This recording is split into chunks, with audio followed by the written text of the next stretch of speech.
Still Velvet Dreamer coming at you. My last two videos did not work for whatever reason. One time it got up to 386 out of 387 megabytes and just went down, and the next video I did, it ran out of space, and then when I tried to use it, it wasn't there anymore, so this is the third attempt. We'll see if we can get it right this time, but I want to talk about the fraud of the mental health system. If you've seen any kind of break in the matrix, if you've ever heard voices, been delusional, been manic, thought people were following you, you probably were being followed. You're being followed by demonic entities.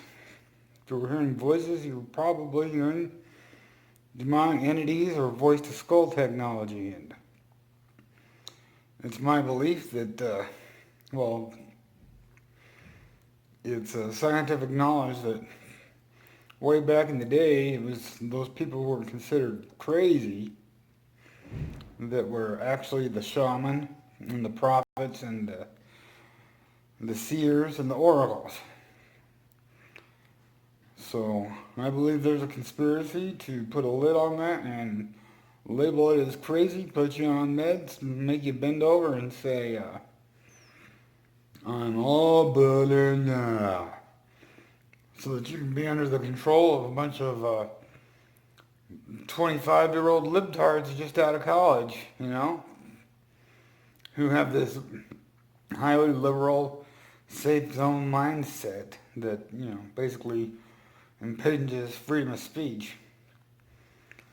When I was at the Mental Health Center of Denver, there was quite a bit of that. One time I used the word special snowflake, and the lady who was running the music department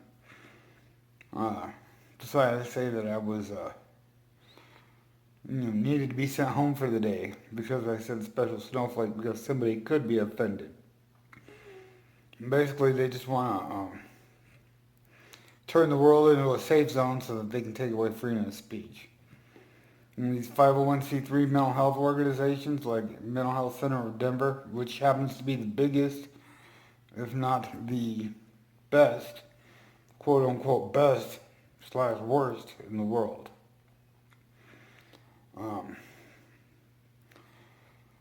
It also turns into a breeding ground for gang stalking, because you get to know all these people there, and then you see them out in town. They see you on the bus.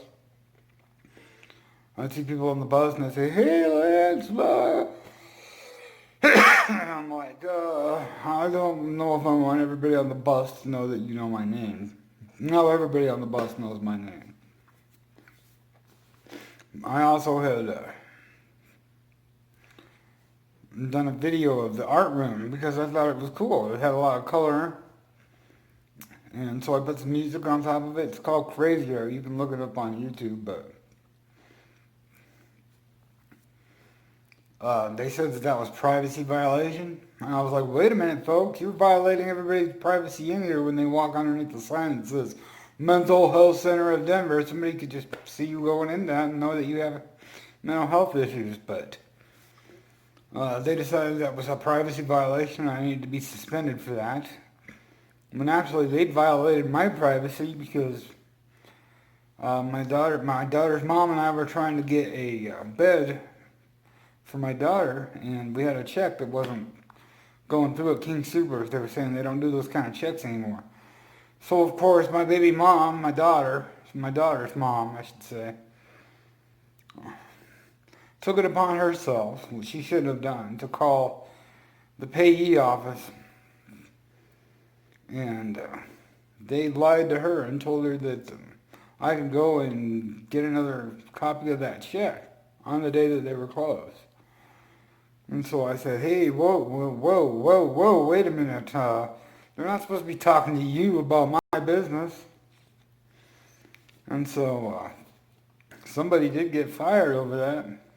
I went and I told my payee, who happened to be that person's boss.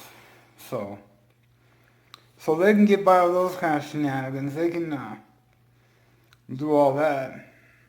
But as soon as you make a little video of the art room with a little bit of music over it, you're violating their privacy. Never mind, it didn't show anybody's face, didn't give anybody's information,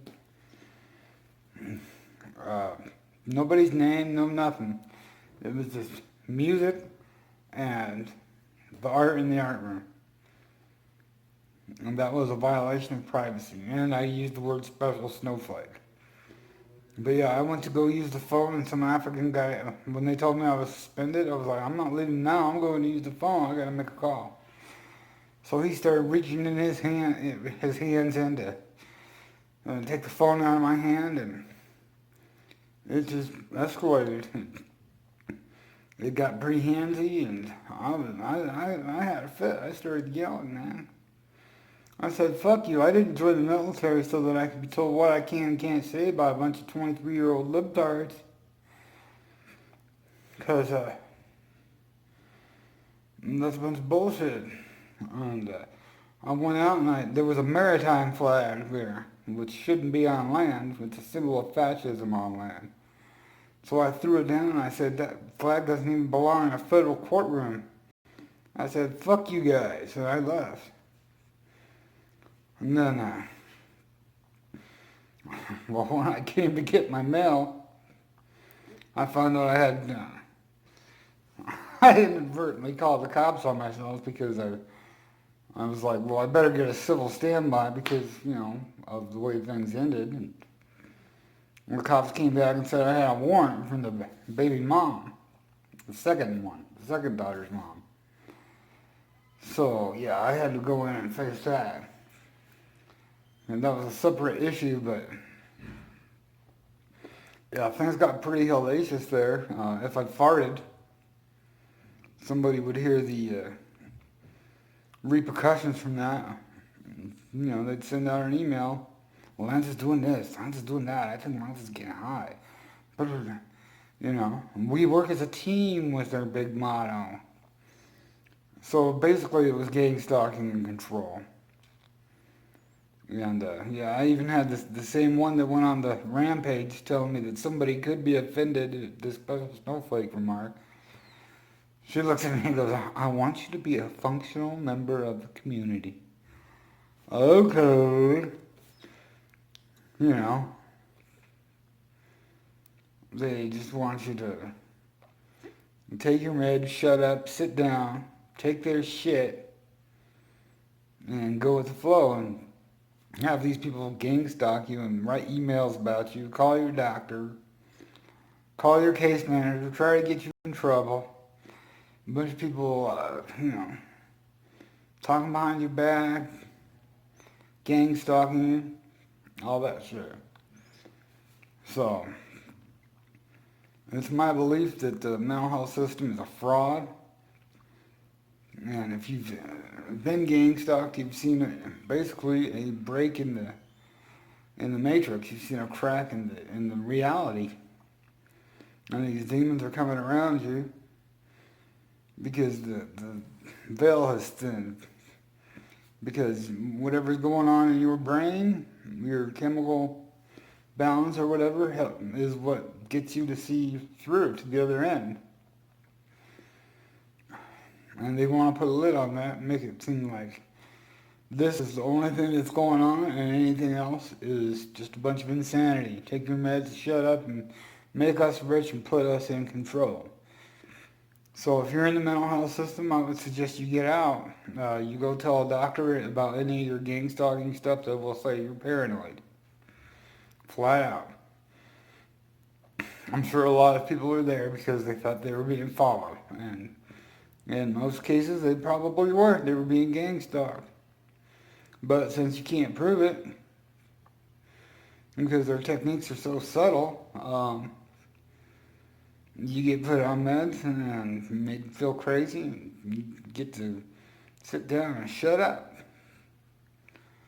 So that's all I have to say about that. I'm trying to get up to 2,000 subscribers, and I need way more than that. So subscribe and hit the like button.